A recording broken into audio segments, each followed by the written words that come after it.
Ave Maria, paix et joie à vous tous, frères et sœurs.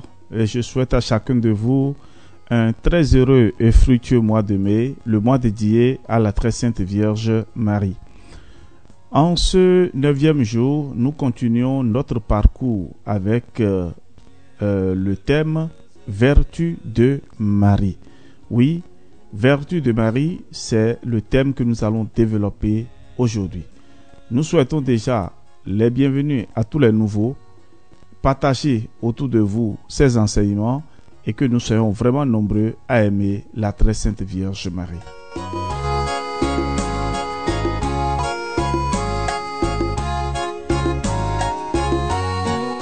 Alors, chers amis, frères et sœurs, considérez qu'une seule vertu suffirait pour rendre aimable une personne ordinaire, et Marie les possédait toutes. Exempte de la souillure du péché originel, impeccable non pas sa nature, mais par l'assistance du Saint-Esprit, toute sa vie a été comme un encens de bonne odeur, dont la fumée s'élève pour embaumer tout ce qui l'entoure. Voilà pourquoi l'ange la salue pleine de grâce. Voilà pourquoi les pères de l'Église l'appellent le centre de toutes les vertus. Les autres saints ont excellé en quelques vertus en particulier, mais la Divine Vierge a si bien excellé en toutes qu'elle a mérité de nous être donnée pour modèle en chacune d'elles. Elle a eu la foi des patriarches, le zèle des apôtres, la constance des martyrs, la pureté des vierges, la charité la plus ardente, l'humilité la plus profonde, la patience la plus courageuse, la résignation la plus parfaite. Si j'arrête mes yeux sur vous, ô Marie, s'écriait saint Bernard, dans un langage plein de piété et de poésie, vous m'apparaissez comme un délicieux parterre embaumé des fleurs suaves de toutes les vertus. Un poète est allé jusqu'à comparer la Sainte Vierge au ciel, en montrant qu'il serait aussi difficile de compter les étoiles qui décorent la voûte du firmament que les vertus qui ont si magnifiquement orné le Saint-Cœur de la Mère de Dieu. Aussi, un Saint-Père l'appelle-t-il le ciel de Dieu. Et elle mérite bien ce titre, puisqu'elle renferme elle seule plus de dons, plus de mérites et de perfection que toute la cour céleste. Souvenons-nous que le culte le plus agréable que nous puissions rendre à notre Mère bien-aimée, c'est assurément l'imitation de ses vertus. Ce serait renoncer au titre d'enfant de Marie que de ne pas avoir avec elle au moins quelques traits de ressemblance, disait saint Jean Chrysostome. Je vous ai donné l'exemple, nous dit-elle, soyez mes imitateurs, comme je l'ai été de Jésus mon fils. Malheureusement, nous ressemblons peu à ce beau modèle, que notre cœur est pauvre en vertu. C'est à peine si nous avons fait le premier pas dans la voie de la véritable justice. Vierge admirable, mon modèle, je veux vous imiter à l'avenir, afin que je puisse dire de vous ce que saint Paul disait de votre fils. Je vis, mais ce n'est plus moi, c'est Marie qui vit en moi.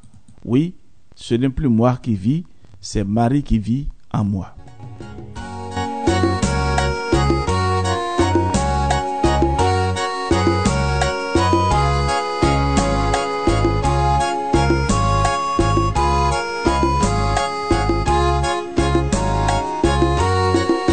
Et oui, frères et sœurs, puisque Dieu a voulu se choisir une mère, dit saint Justin, il a fallu qu'il s'en choisisse une dont les vertus soient les plus parfaites que celles de toutes les autres créatures. Que me présentez-vous de plus parfait que Marie? Demande un saint docteur. Ce ne sont ni les prophètes, ni les apôtres, ni les vierges, ni aucune autre créature, soit visible, soit invisible, disait saint Jean Chrysostome. Chaque jour, oubliant comme saint Paul tout ce qu'elle avait laissé derrière elle, elle s'appliquait à rendre son union avec Dieu plus intime, son détachement des créatures plus parfait, son humilité plus profonde, sa charité plus ardente. Que vous dirai-je, chaque jour, elle croissait en âge, en sagesse, en vertu et en mérite devant Dieu et devant les hommes. D'ailleurs, n'est-elle pas l'avantage d'avoir constamment sous les yeux Jésus, le modèle de toute sainteté, qui ressentit un aussi vif désir que sa mère, si aimante, d'en retracer les traits? C'est donc avec raison que l'Église l'appelle le miroir de justice, où l'on reconnaît le portrait de l'homme-dieu. Bossuet va jusqu'à dire avec vérité: qui voit Marie, voit Jésus. Mais nous imitons bien mal un si beau modèle. Nous bornons à une vertu vulgaire toute notre perfection, et fatigués, pour ainsi dire, d'avoir mis le pied sur le dernier degré de l'échelle de Jacob, nous ne cherchons pas à monter plus haut. Voilà pourquoi nous sommes si faibles, si chancelants. Au lieu d'avancer dans la perfection, nous reculons vers l'abîme. Voilà pourquoi nos chutes sont si fréquentes et si profondes. Ô Vierge, faites-nous comprendre aujourd'hui que c'est un devoir commandé par la piété et par vos exemples de vous appliquer sans cesse à perfectionner notre âme et à faire chaque jour de nombreux progrès dans la vertu. Que notre devise pour l'avenir soit celle-ci: toujours plus avant.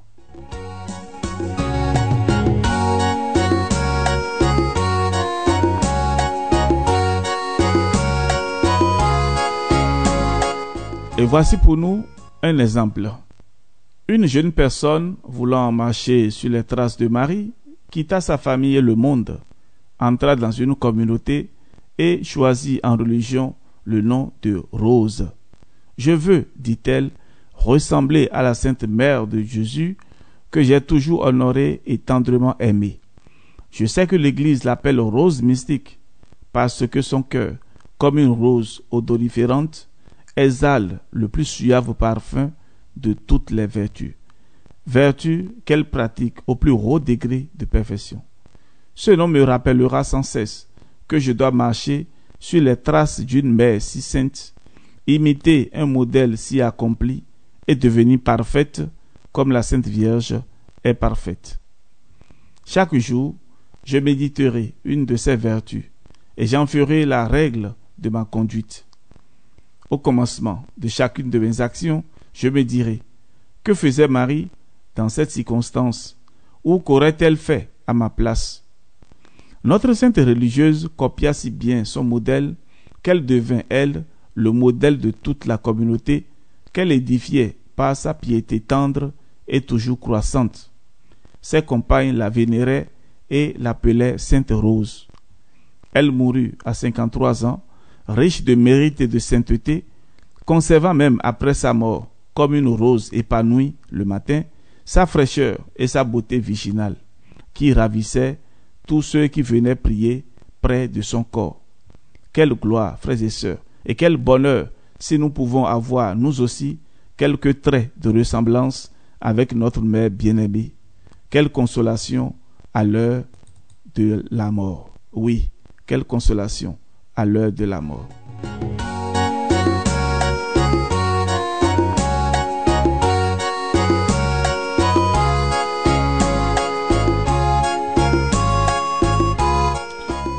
Nous souhaitons du courage à chacun de nous sur le chemin de la perfection. Nous allons conclure notre méditation de ce jour avec cette prière. Ô Marie, je sens que vos vertus m'attirent, qu'elles m'animent. Il me semble que je vais courir sur vos traces. Mais, reine des vertus, ma mère, la faiblesse, hélas, m'accable si fort que si vous ne me soutenez, je serai incapable de faire un petit effort pour vous suivre. Dayez donc, ô Marie, me tendre la main et dirigez vous-même mes pas chancelants. C'est la grâce que je sollicite de votre maternelle bonté. Amen. Et oui, frères et sœurs, c'est avec cette prière que nous disons merci au Seigneur pour son amour pour nous. Merci à chacun de vous également pour votre persévérance à suivre, à partager ces méditations. Partagez toujours ces méditations autour de vous et les fils et filles de Marie pourront entourer le monde entier de justice et de paix. Et ainsi, la paix sera pour tous. Soyez bénis. À demain pour la suite. Et nous parlerons de Marie, modèle de foi.